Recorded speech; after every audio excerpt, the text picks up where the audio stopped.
Hey y'all, welcome to this video. My name is Elise. Thank you all for liking, viewing, commenting, and subscribing to this channel. Thank you all so much. So I just want to have another conversation piggybacking on the video I titled, I believe, should your best friend be your spouse, or should your best friend be considered as your spouse? I've always thought about something that is very interesting to me, and I think it'll be very interesting to you all as well. So in that previous video, I think I was talking about something about referring to Genesis 2 and 3, because I am, for those of you who do not know, I am a follower of Jesus Christ. So a lot of the things that I talk about, I'm going to reference the Bible in it. So I believe in Genesis 2, I was talking about how Adam was in a deep sleep, and when he awoke from his sleep, he recognized his wife, he recognized Eve, he recognized his woman, and in that passage of scripture, he was saying that she was bone of his bone, flesh of his flesh. She is called woman, right? Because she was taken from man.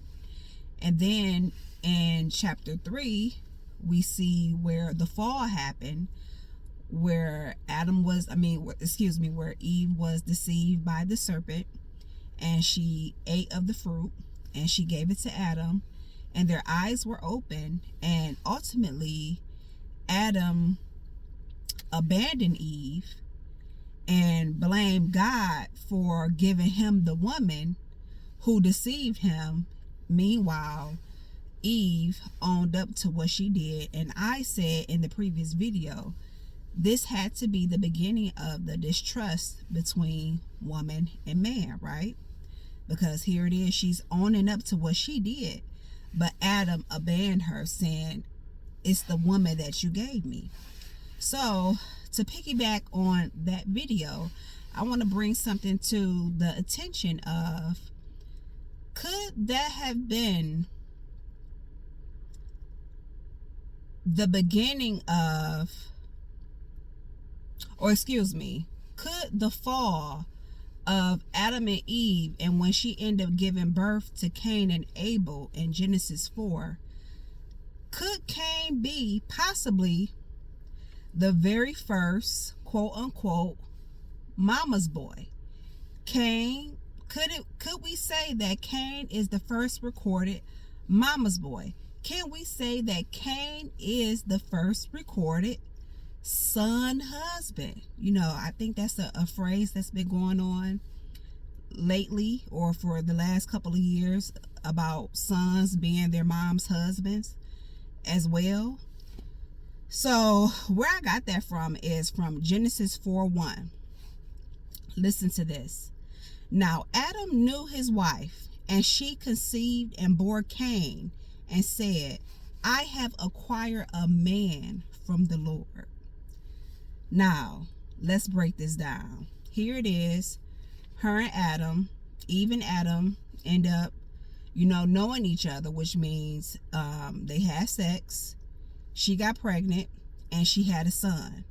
And when he came out, she said, I have acquired a man from the Lord. So, could this be the very first instance of a mom disregarding the father for whatever reason, and now they're looking at their son as the man, even though this son is a baby? Like, case in point, here it is in Genesis 4. They're kicked out of the Garden of Eden.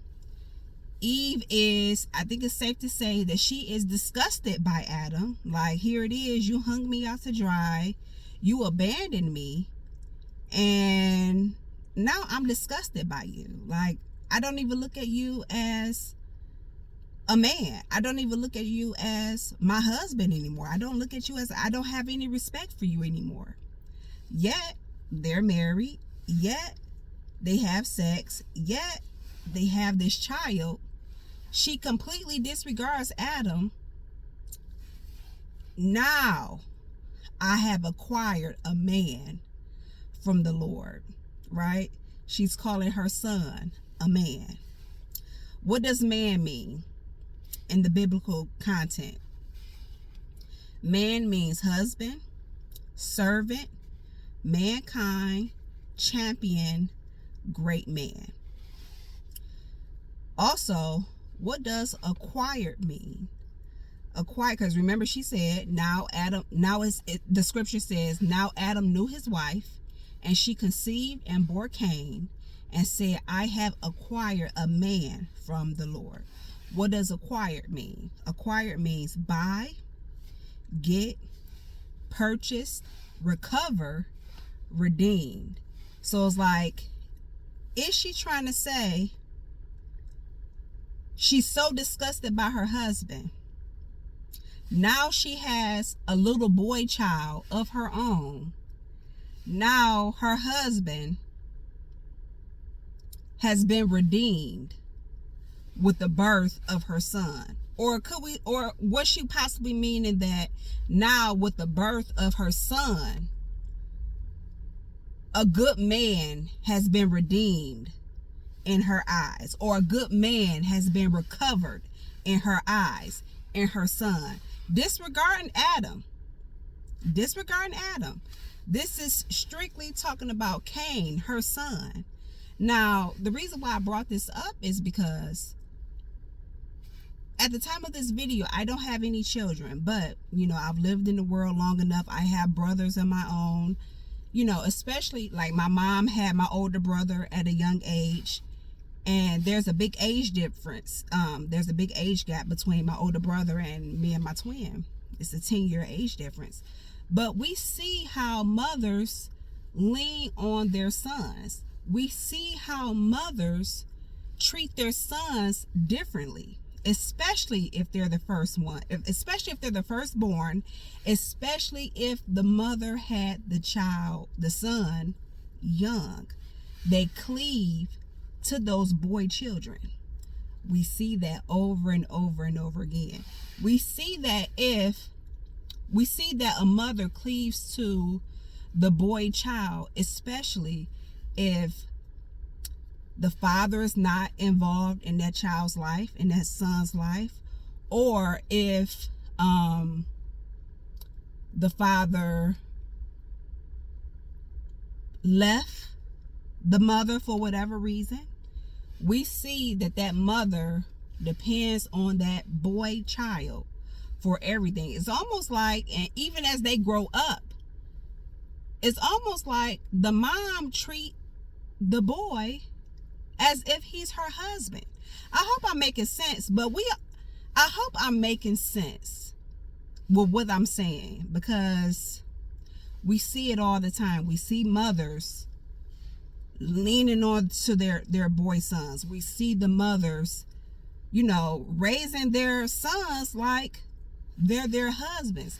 We see men treat their mothers like she's their wife, even if they have a wife of their own.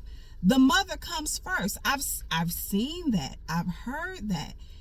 If the man have a girlfriend, a wife, or whatever the case may be, the man is still trying to please his mother when he was supposed to leave his mother and his father, if his father is in his life. And especially if they're married. I'm not talking about girlfriend-boyfriend relationships. I'm only talking about married, covenant relationships. You're supposed to leave your mother and father and cleave to your wife. Not cleave to girlfriend, because that's a concubine. But I'm talking about cleave to your wife. You see this over and over and over again. But of course, before you get to marriage, in most cases, you are girlfriend and boyfriend first, right? Not to discredit boyfriend-girlfriend relationships, but I'm talking about covenant relationships, which is marriage. You see, the mom thinks she's supposed to have control over her son, even though he has a whole family and a whole wife of his own. Now, I can safely say my mom probably tried to do that with my older brother in the beginning, but luckily for my brother, he shut that down quickly. You know, mothers will try. They will try to assert their dominance, or what they think is their dominance, in a relationship over their son. And it's up to their son to put their foot down. And I can honestly say, my brother did that. Like, of course he still do for his mom, because that's his mother. But at the end of the day, his wife comes first. So just to bring this video back into perspective, again, Genesis 4:1 says, now Adam knew his wife, and she conceived and bore Cain, and said, I have acquired a man from the Lord. Can we safely say this is the first recorded man child? Is this the first recorded son husband? Is this the first recorded mama's boy? Because the mom, Eve, was disgusted by her husband, was disgusted by the father of her child. He left her out there to dry.